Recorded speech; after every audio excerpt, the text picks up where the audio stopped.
আমি মুক্তি পেলাম, যে আমার রাস্তা দিয়ে যাবে তাকে আমি খেয়ে নিব। কতদিন তোর বাগানে এলাম রে? এই তো পাইছি। কে কথা কইলো? ওরে বাবা রে, ও বাবা গো, মারলি তো।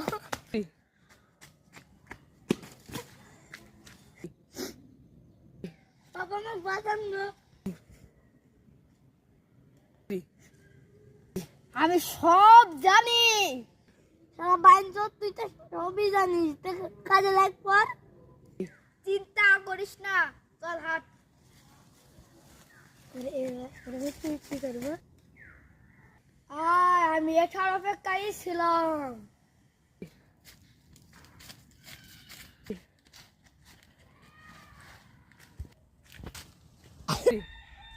উঠতে পারলে কিভাবে? উঠ উঠ উঠ উঠ উঠ উঠ। তেতুরে সাত টক, সঞ্জনা নারীরে পক পক, কান নারীরে পক পক।